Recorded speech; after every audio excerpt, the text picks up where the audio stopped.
mag-video or mag-start na kanilang application. You can comment down below your full name, number, or email address.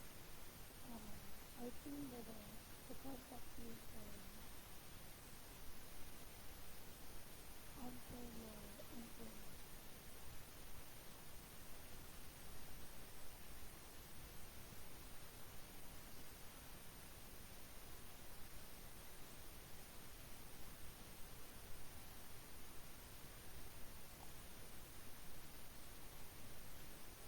Study leaving my grade to Australia. So, ito na natin kung pumunta ng Australia this year, 2024.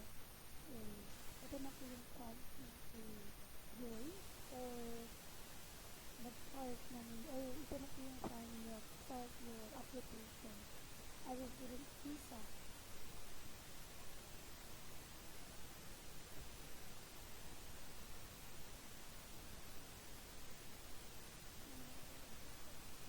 So, nag-book so mag-start po tayo.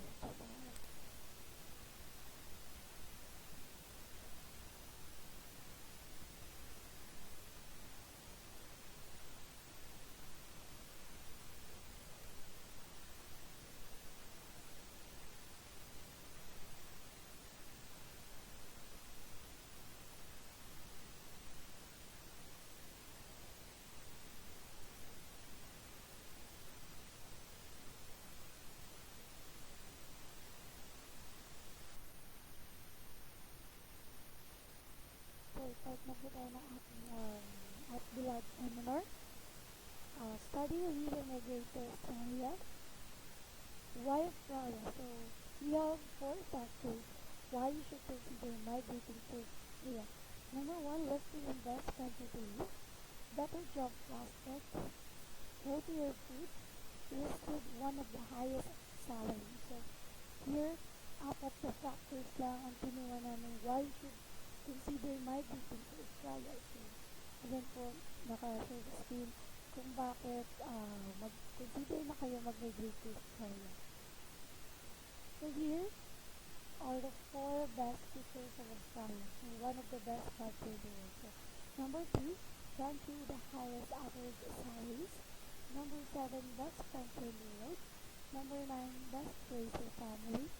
Number 27, safest country in the world. Number 1, the highest paying jobs in Australia, or the job prospects, or what are the current jobs in Australia. So here, mga highest paying jobs in Australia at 2024. So, ito, I'm so lazy to apply. Pag tinatamad tayo mag-apply, don't worry.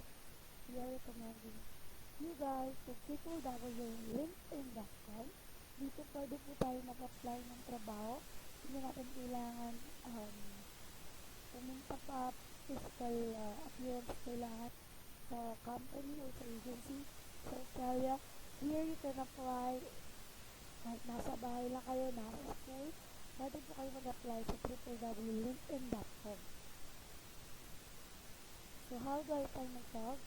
Dito, we also recommend www.seek.com.au kung saan pwede kayo maghanap ng work online sa work sa Australia. So, here is equal opportunity. So, dito, they i-write po nila ang equal opportunity, babae man o lalaki, as long as you can do yung trabaho ng lalaki o yung babae. Even though like here sa construction, bihira tayo makahanap na or makakita ng babae na nagka-construction. But in Australia, if kaya mo or fit ka, as long as you're fit to work as a construction worker or kahit ano pa dyan na trabaho ng mga lalaki, as long as you are fit to work, kahit babae ka man, they have equal opportunity. Tinatanggap po nila ang babae man or lalaki. So we have school location or choose the most affordable school in CBD with one of the highest ROE. So here, yung school location po ng Accentrix na available is Sydney, Perth, Melbourne and Parramatta. So, here, naghahanap kami ng affordable na school, of course, with one of the highest earnings. So, here guys, I will show you the $35 a day here. So, dito, pwede ka mag-order ng pizza, Uber, groceries sa Coles, groceries sa Hello. So, dito guys, pwede kayo mag-order online. If tinatamad tayo, they also deliver. Meron tayong Uber, yung pizza, groceries sa Coles, groceries sa Hello. Here guys is the most effective way of changing the way we view the world. So, ayan po ating word of the day. The most effective way of changing the way we view the world. So, ayan po guys ang ating word of the day. So, ito naman po yung mga typical jobs for students. So, make a good impact with our professional styling choice. So, for student guys sa Australia, here is you can work as a housekeeper, barista, shops and grocery, childcare. Ito po guys is para po ito sa ating mga student visa. So, ito pwede po tayo mag-work as a housekeeper, barista, jobs and grocery, and childcare. So, once you are given a full-time working permit, you can look for a job for your profession. So, pag may full-time working permit ka na, pwede ka na po maghanap ng work for your profession like office staff, stamping, assistant in nursing, network engineer, bookkeeping. So, ayan, pwede na po tayo mag-apply. Take note, pag may full-time working permit na po tayo. So, unrestricted work rights for student, ito po is nag-end na po siya ng June 30. Ito po yung unlimited work rights. So, ngayon, baka magantay tayo ulit ng bagong promo ng Australian government, baka magbigay ulit sila ng unlimited work rights.